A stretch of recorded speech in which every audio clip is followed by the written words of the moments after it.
በጣም ግን የሚገርመው የአፍሪካን ቀን ከሚያከብሩ አገራት ላቲን አሜሪካውያን ይገኙበታል። ትግል በኋላ 300 ዓመት ነው የፈጀባቸው ደቡብ አፍሪካውያን ከነጮች የበላይነት ለመላቀቅ 300 ዓመት በጣም ረጅም ዓመት። ግንቦት 17 ቀን 1955 ዓመተ ምህረት እዚህ አዲስ አበባ ከተማ ውስጥ የአፍሪካ አንድነት ድርጅት ተመስርቷል። ያለ ነው ግንኙነት ያላቸው ናቸው እና ቤተኛ የነበሩ መሪ ናቸው። የኩባው ፕሬዝዳንት ፊደል ካስትሮ ሩዝ ኢትዮጵያውያን አገራቸውን አልቀው ደምተው አጥንታቸውን ከስክሰው ደማቸውን አፍስሰው ነው አገራቸውን ይጠበቋል። ይሄ ስርዓት ካልወደቀ ካልተገረሰሰ ካልተለወጠ በስተቀር ከዚህ ስርዓት ጋር አብሬ አልሰራም ብላ ወይም ደግሞ አልተባበርም ብላ በዓለም ላይ ትልቅ ታጋይ የነበረች አገር ኢትዮጵያ ናት። ብዙዎቹን እዛ አገራቸው አግኝቻቸዋለሁ። እነሱ ደግሞ ከኢትዮጵያ ነው የሄድነው ነው የሚሉት ባርቤዶሳውያን። በጣም የሚገርመው የዛን ጊዜ የፓስፖርት በደርግ ጊዜ ይሰጥ የነበረው ፓስፖርት ኤክሰፕት ሳውዝ አፍሪካ ከሳውዝ አፍሪካ በስተቀር ኢትዮጵያውያን የትም መሄድ ይችላሉ። ኢትዮጵያ በመሰረተችው ባቋቋመችው ታሪክ ላይ ነው የአፍሪካ ቀንን የሚያከብሩት። አሃዱ መናገሻ ቅዳሜ ምሽት ከ12 ሰዓት እስከ 3 ሰዓት ኪነ ጥበባት፣ ታሪክ፣ ባህል፣ ፍልስፍናና ስነ ልቦና በኢትዮጵያዊ ለዛና ጣዕም ተዋስተው ይቀርባሉ። በአሃዱ ሬዲዮ 94.3 አሃዱ መናገሻ። አሃዱ መናገሻ።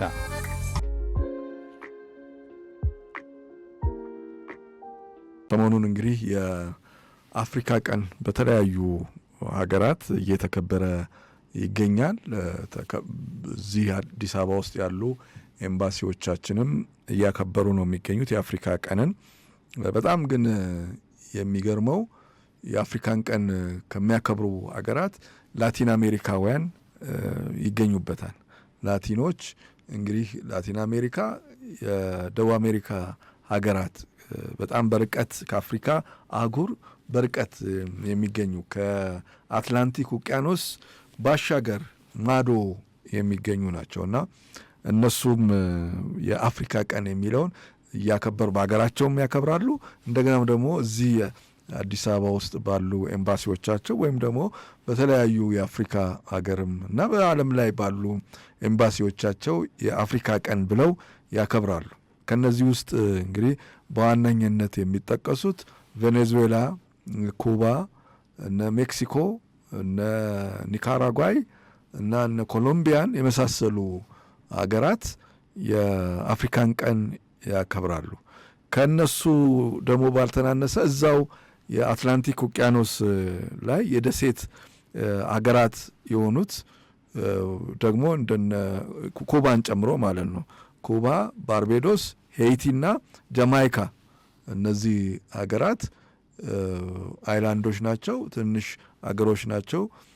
እነሱም የአፍሪካ ቀን ብለው እያከበሩ ነው የሚገኙትና እኛም በአጋጣሚ እነዚህ ኤምባሲዎች ተጋብዘን ነበር ሰሞኑን የአፍሪካን ቀንን ለማክበር። አንዱ ከተጋበዝንበት ኤምባሲ ቬኔዙዌላ ኤምባሲ ነበርና ቬኔዙዌላ ኤምባሲ የጥሪው ካርድ ላይ በጣም የሚገርም ነገር አለ። እዛ መርሃ ግብር ላይ ለመታደም የአፍሪካ ቀንን ያከብራሉ እነሱ። እዛ ለመታደም የሀገር ባህል የኢትዮጵያን ሀገር ባህል ልብስ መልበስ አንዱ መስፈርት ነው። የአፍሪካን ልብስ መልበስ አንዱ መስፈርት ነው እና ይህንን ካለበስ እዛ እንዳንመጣ እና ስንሄድ ደግሞ በእርግጥ የሀገራችንንም የአፍሪካንም ለብሰን ነበረ ይሄድ ነው። አምባሳደር ኤዲ ከነ ባልደረቦቻቸው በኢትዮጵያዊ ሸማዎች ተጊጠው ተውበው የኤምባሲው ሰራተኞች በሙሉ ስናገኛቸው በጣም ነው ደስ ያለን። ከዛ በተረፈ ሌሎች አምባሳደሮች መጥተው ነበር፣ የኩባ፣ የኮሎምቢያ እንደዚህ የመሳሰሉት እና እነሱም የኢትዮጵያን ልብስ ለብሰው ነው የመጡት እና በጣም ደስ ይላል። አስገራሚም ነው። የአፍሪካን ቀን ለምንድን ነው እንደዚህ እነሱ የሚያከብሩት? ምን ቢኖራቸው ነው? በምን ምክንያት ነው የሚለው ትልቁ ጉዳይ ነው። ከነሱ ታሪክ እንደምንረዳው የተለያዩ የነሱ ሀገራት በአጋጣሚ ለጉብኝት ለስራ ሄጄ ነበርና ቬኔዙዌላ፣ ኩባ የመሳሰሉ የደቡብ አሜሪካ ሀገራት በጣም የሚገርመው ከሀገር የወጣን አይመስልም። በተለይ ኢትዮጵያዊ ከሆን ቬኔዙዌላ ውስጥ መልክ የቬኔዙዌላ መንገድ ላይ የምናገኛቸው ሰዎች ኢትዮጵያዊ ነው የሚመስሉት። አብዛኛዎቹ መልካቸው ከኛ ጋር በጣም ይመሳሰላል እና ሄይቲ አሁን ከኛ ጋር በጣም ይመሳሰል። ባርቤዶስ እነሱ ደግሞ ፍጹም ኢትዮጵያዊ ነው የሚመስሉት። እዚህ እንግዲህ ጠቅላይ ሚኒስትሯ መጥተው ነበረ የባርቤዶስ በአፍሪካ ህብረት ስብሰባ ላይም ንግግር አድርገዋል። ብዙዎቹን እዛ ሀገራቸው አግኝቻቸዋለሁ። እነሱ ደግሞ ከኢትዮጵያ ነው የሄድ ነው የሚሉት ባርቤዶሳውያን ከኢትዮጵያ ነው የሄድ ነው።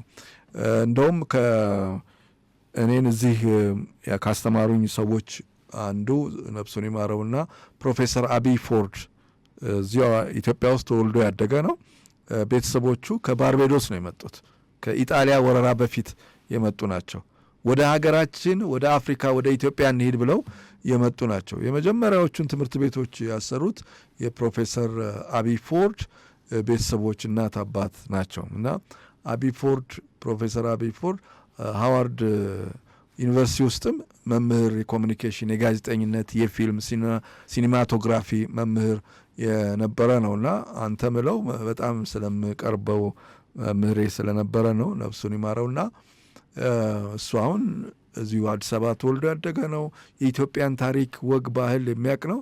ወላጆቹ ግን ከባርቤዶስ ነው የመጡት ወደ ሀገራችን ኢትዮጵያ እንምጣ ብለውና ባርቤዶሳውያን ከኢትዮጵያ ነሄር ነው ስለሚሉ ኩባ ደግሞ ምናቀው ነው። ኩባና አፍሪካ ኩባና ደግሞ ከአፍሪካም ደግሞ አንጎላ አለ፣ ደቡብ አፍሪካ እና ኢትዮጵያ። ወደ ኢትዮጵያ ሲመጣ ደግሞ ኩባና ኢትዮጵያ በደም በአጥንት በመንፈስ የተሳሰረ ህዝብ ነው።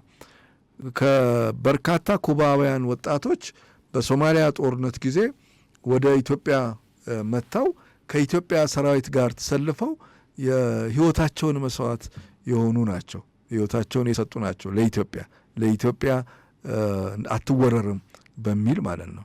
ስለዚህ የእነሱም ከኛ ጋር የተያያዘ ማንነት ታሪክ አላቸው። ኩባ ዛሬ በብዙ ችግሮች ውስጥ ነው። በአሜሪካው ፕሬዚዳንት ወይም በአሜሪካ በአጠቃላይ የማዕቀብ ምክንያት የነዳጅ ዘይት እንዳታገኝ ቬኔዙዌላ ከፍተኛ የነዳጅ ዘይት አቅራቢ ናት ወይም ደግሞ ፕሮዲውሰር ናት። ግን እንዳታገኝ የአሜሪካ የቀድሞ ኢምፔሪያሊዝም ዘመን ጀምሮ እስካሁን ድረስ ላለፉት ወደ 70 ዓመት በትልቅ የማዕቀብ ውስጥ ያለች ሀገር ናት ኩባ። ግን አሁን ደግሞ ችግሩ በጣም አይሎባት ይገኛል። ኢኮኖሚክ ችግሩ እንግዲህ የደሴት ሀገር ናት። በጣም ጠንካራ ህዝብ ነው ያላት። በላቲን አሜሪካ ውስጥ ወይም በዓለም ላይ ኩባውያን የሚታወቁት በሕክምና ጥበባቸው ነው። ሕክምና ቁጥር 1 ናቸው። አሜሪካ ሰሜን አሜሪካ ድረስ ብዙ የኩባ ሐኪሞች ናቸው ዛሬ የሚያክሙት። ደቡብ አሜሪካ ሀገራት በአብዛኛው ኩባውያን ናቸው የሚያስተምሩት እና የሚያክሙት።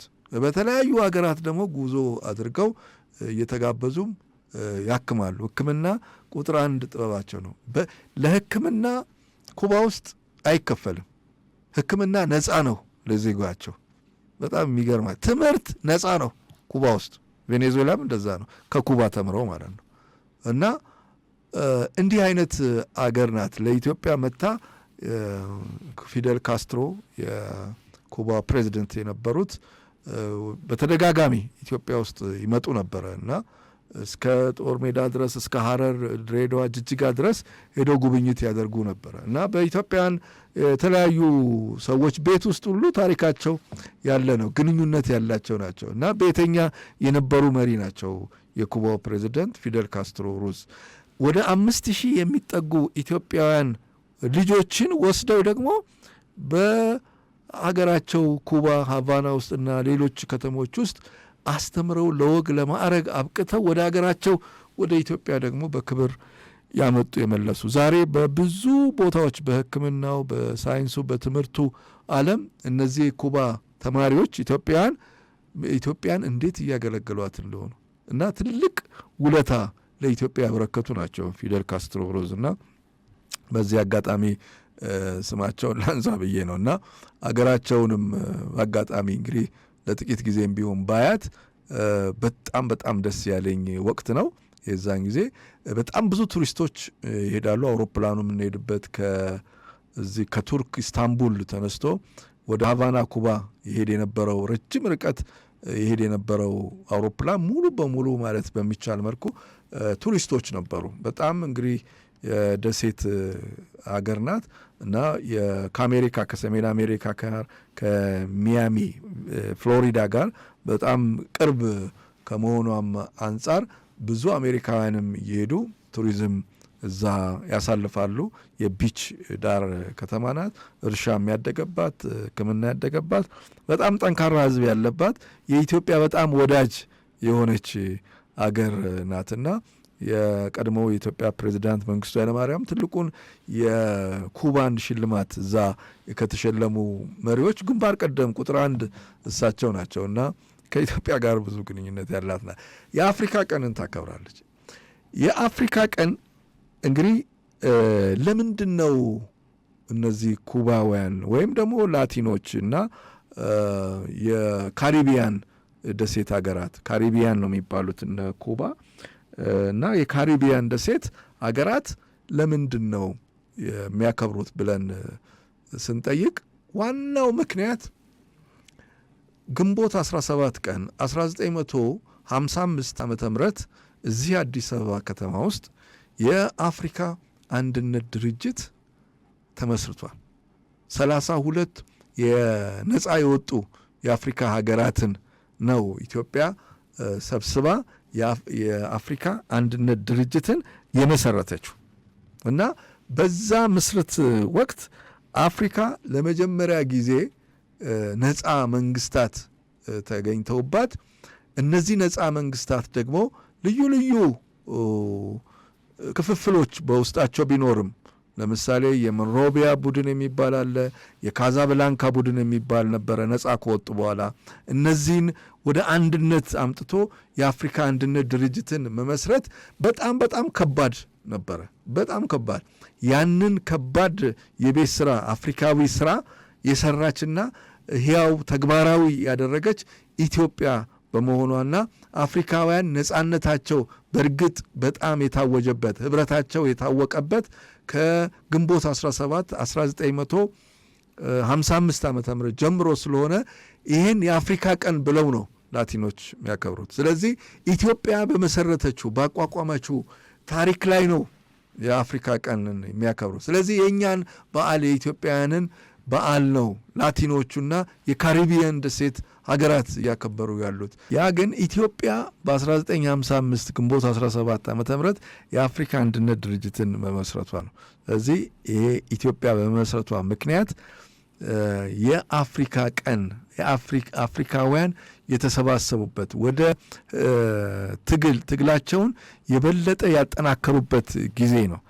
ቅኝ ገዢዎች እንግሊዞች አሉ፣ ፈረንሳዮች አሉ፣ ጀርመኖች ሁሉ ቅኝ ገዢዎች ናቸው። አፍሪካ ውስጥ ካሜር ውስጥም አሉ፣ ናሚቢያ ውስጥ የነበሩ ጀርመኖች እነሱም ቅኝ ገዢዎች ናቸው። ፖርቹጊዞች አሉ፣ ፖርቹጋሎች አሉ፣ ስፔኖች አሉ እና እነዚህ ሁሉ የአፍሪካ ሀገራት ቅኝ ገዢዎች ናቸው። አሁን ስፔንና ፖርቹጋል በአብዛኛው ላቲን አሜሪካ ውስጥ ነው፣ ደቡብ አሜሪካን ነው የገዙት። እነ ቬኔዙዌላ እነ ኩባ ጭምር የተገዙት በብዛት በዚህ ስፔኖች በስፔን ነው። ፖርቹጋሎች ደግሞ እነ ብራዚልን የመሳሰሉ ትልልቅ ሀገራትንም ገዝተዋልና አፍሪካ ውስጥ በብዛት ደግሞ ያሉት እንግሊዝና ፈረንሳይ እና ፖርቹጋልና ስፔኖችም ጀርመኖችም ጣሊያኖችም አሉ እና ከዚህ ሁሉ ውስጥ ግን ነጻይቱ አገር የነበረችው ኢትዮጵያ ናት። ኢትዮጵያ ከአፍሪካ ሀገራት ውስጥ የነጻነቷን ጠብቃ የኖረች አገር ሆና ታሪክ መዝግቧታል። ልጆቿ በዱር በገደሉ እየታገሉ ኢትዮጵያ ነጻ እንድትወጣ በማንም ቀኝ ገዢ ስር እንዳትወድቅ አድርገዋል። ያደረጉበት ዋናው ደግሞ ምክንያታቸው የሀገር ስሜት ወኔውን ከልጅነት ጀምሮ ኢትዮጵያዊነት የተሰጣቸው በትምህርት ገበታ ላይ በቄስ ትምህርት ቤቱ በመርደሳው በእስልምናውም በክርስትናውም ኢትዮጵያዊነት የሚባል ትምህርት አለ። የኛ ገር እኮ የሃይማኖት ሰዎች በቤተ ክርስቲያንም በመስጊድም ስናይ እኮ ፈጣሪ ኢትዮጵያንና ሕዝቧን እንዲባርክ ፈጣሪ ኢትዮጵያን እንዲጠብቅ ነው ሃይማኖታችን ራሱ የሚያስተምረው የሚጸለየው። ስለዚህ ኢትዮጵያን ከሃይማኖት ጋር ከሃይማኖቷ ጋር የማስተሳሰር ኢትዮጵያዊነትን አስተሳስሮ ታሪክን ባህልን አስተሳስሮ ኢትዮጵያውያን ልብ ውስጥ በመክተታቸው ምክንያት ኢትዮጵያውያን አገራቸውን አልቀው ደምተው አጥንታቸውን ከስክሰው ደማቸውን አፍስሰው ነው አገራቸውን የጠበቋት። በዛ ምክንያት ከቅኝ ገዢዎች ከወራሪዎች ነፃ አገር እንድትሆን አድርገዋታል። ይሄ በትውልድ ያለፈው ትውልድ በዚህ በጣም በጣም ይመሰገናል። ነፃ አገር ስለሰጠን ማለት ስላስረከበን ለኢትዮጵያውያን ብቻ አይደለም የሰጠው ለአፍሪካውያን በእጅጉ ወደ ነፃነት እንዲመጡ ያደረጋቸው የኢትዮጵያውያን ነፃነት ነው። ከኢትዮጵያውያን የተማሩት ነው።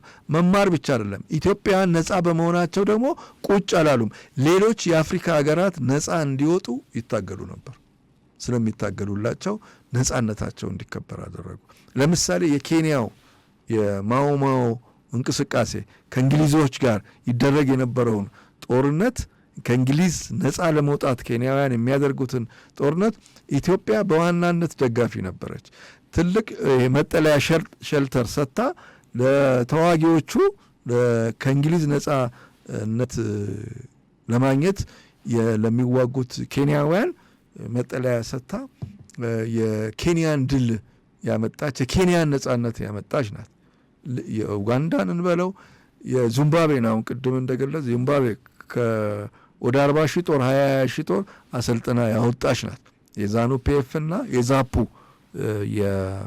የዚምባብዌ ፓርቲዎችን ወታደሮች ያሰለጠነች ናት። ከዛ ውጪ የደቡብ አፍሪካ እስከ ቅርብ ጊዜ እንግዲህ በ1980 አካባቢ ነው ደቡብ አፍሪካ ከማንዴላ ከእስር ቤት ከ27 ዓመት እስር በኋላ ከወጡ በኋላ እንደገና ምርጫ ተደርጎ ጥቁሮች ለመጀመሪያ ጊዜ አፍሪካን ናሽናል ኮንግረስ ወይም የአፍሪካ ብሔራዊ ኮንግረስ የሚባለው ፓርቲ የኔልሰን ማንዴላ ፓርቲ ምርጫን አሸንፎ ስልጣን ላይ የወጣው ከ300 ዓመት ትግል በኋላ 300 ዓመት ነው የፈጀባቸው ደቡብ አፍሪካውያን ከነጮች የበላይነት ለመላቀቅ 300 ዓመት በጣም በጣም ረጅም ዓመት ነው።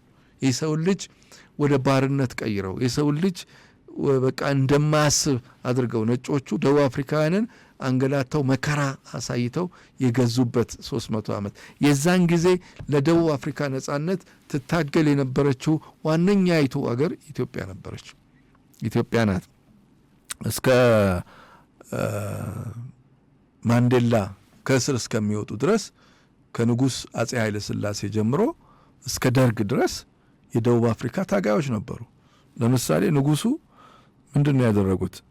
ማንዴላን ከደቡብ አፍሪካ እንዲመጣ አድርገው እዚህ አዲስ አበባ ውስጥ ኮልፌ ፈጥኖ ደራሽ እዚህ አዲስ አበባ ውስጥ ፈጥኖ ደራሽ ፖሊስ ማሰልጠኛ ተቋም ውስጥ ማንዴላ ገብተው እንዲማሩ አድርገዋል። እና የሚማሩት ምንድን ነው? ወታደራዊ ትምህርት፣ የአስተዳደር ትምህርት፣ የሴኩሪቲ ትምህርት ነበረ ሲማሩ የነበሩት። እና ደቡብ አፍሪካን ወደፊት ይመራሉ ብለው ወጣቱን ማንዴላ እዚህ አዲስ አበባ አምጥተው ያስተምሩ ነበረ። እንዴት አመጡት? እንዴት መጣ?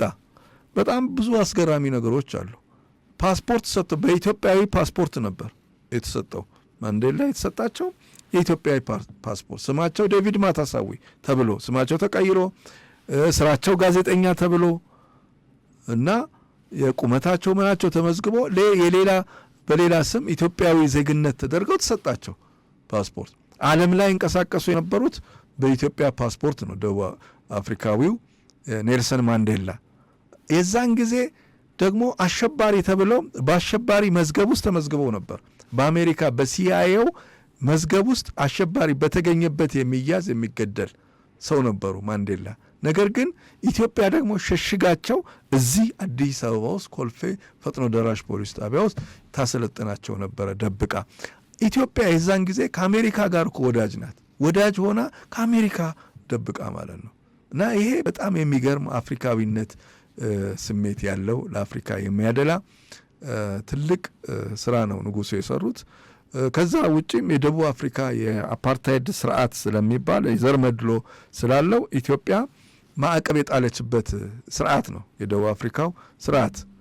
ምክንያቱም ጥቁሮችን የበታች አድርጎ በመከራ ውስጥ ይገዛ የነበረ ይጨቁን የነበረ ስርዓት ስለሆነ ይሄ ስርዓት ካልወደቀ ካልተገረሰሰ ካልተለወጠ በስተቀር ከዚህ ስርዓት ጋር አብሬ አልሰራም ብላ ወይም ደግሞ አልተባበርም ብላ በዓለም ላይ ትልቅ ታጋይ የነበረች አገር ኢትዮጵያ ናት። እና በአፍሪካ ፉትቦል ፌዴሬሽን በዚህ በካፍ ውስጥ ራሱ እንዳትሳተፍ ደቡብ አፍሪካ ያደረገችው ኢትዮጵያ ናት።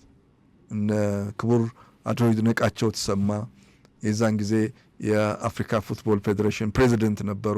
የኢትዮጵያም ስፖርቷን ይመሩ የነበሩ ሰው ናቸው። ይሄ የነጮች አገዛዝ በፍጹም በአፍሪካ እግር ኳስ ውስጥ ስፖርት ውስጥ እንዳይሳተፍ ይሄ መድሎ ያለበት ዘረኛ መንግስት የደቡብ አፍሪካው እንዳይሳተፍ ያደረጉ ናቸው።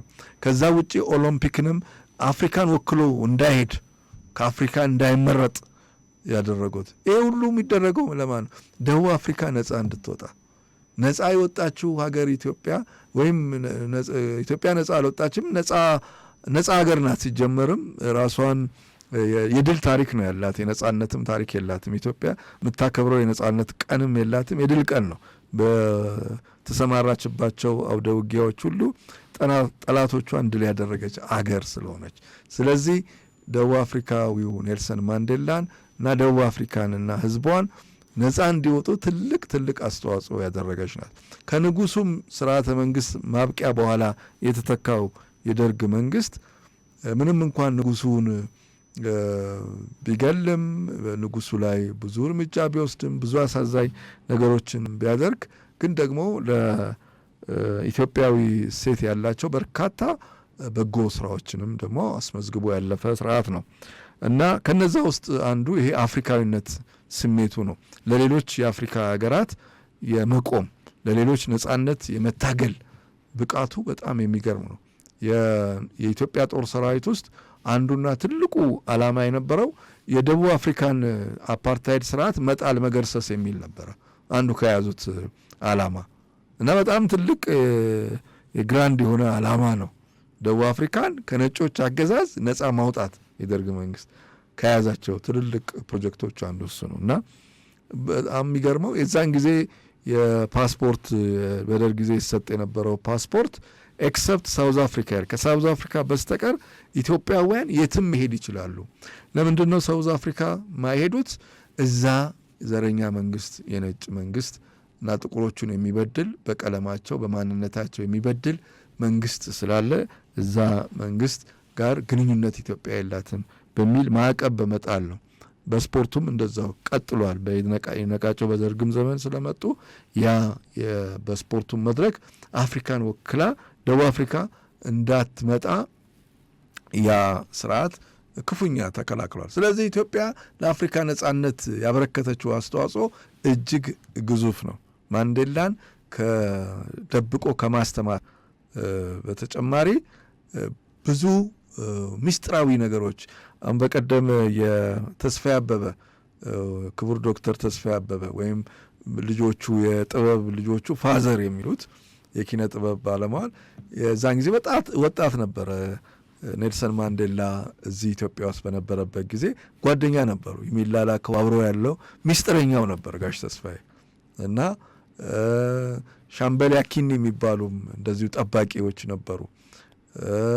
በጣም ብዙዎች ከማንዴላ ጋር ግንኙነት የነበራቸው እና ማንዴላ ራሳቸውን እንደ አንድ ኢትዮጵያዊ ነበር የሚያዩትና እንግዲህ ኤንሲ ፓርቲያቸው ጠርቷቸው ነው ወደ ደቡብ አፍሪካ የሚሄዱት እና ጆበርግ የሚሄዱት። በኋላ ይያዛሉ። 3 ክስ ቀረበባቸው። 3ቱም ክሶች ከኢትዮጵያ ጋር የተገናኙ ናቸው የተከሰሱት። ኢትዮጵያ ውስጥ ሄደህ ተምረሃል ወታደራዊ ትምህርት የደቡብ አፍሪካን መንግስት ለመገልበጥ፣ ስለዚህ አንድ ክስ እሱ ነው። ሁለተኛው መሳሪያ ተሰጥቷቸዋል እና ከኢትዮጵያ መንግስት ያ መሳሪያ ኢሌጋል ዌፐን በመያዝ በሱም አንዱ ክስ ነው። ሶስተኛው ክስ ደግሞ ሐሰተኛ ትራቭል ዶክመንት ወይም የመጓጓዣ ፓስፖርት ስለያዙ በዚህ በሶስቱ ነው 27 ዓመት የታሰሩት እና ከኢትዮጵያ ጋር የተሳሰረ ነው ታሪካቸው። 27 ዓመት ታስረው ሲወጡ የደቡብ አፍሪካ ፓስፖርት የላቸው ነበር። ማንዴላ ያላቸው የኢትዮጵያ ፓስፖርት ነው።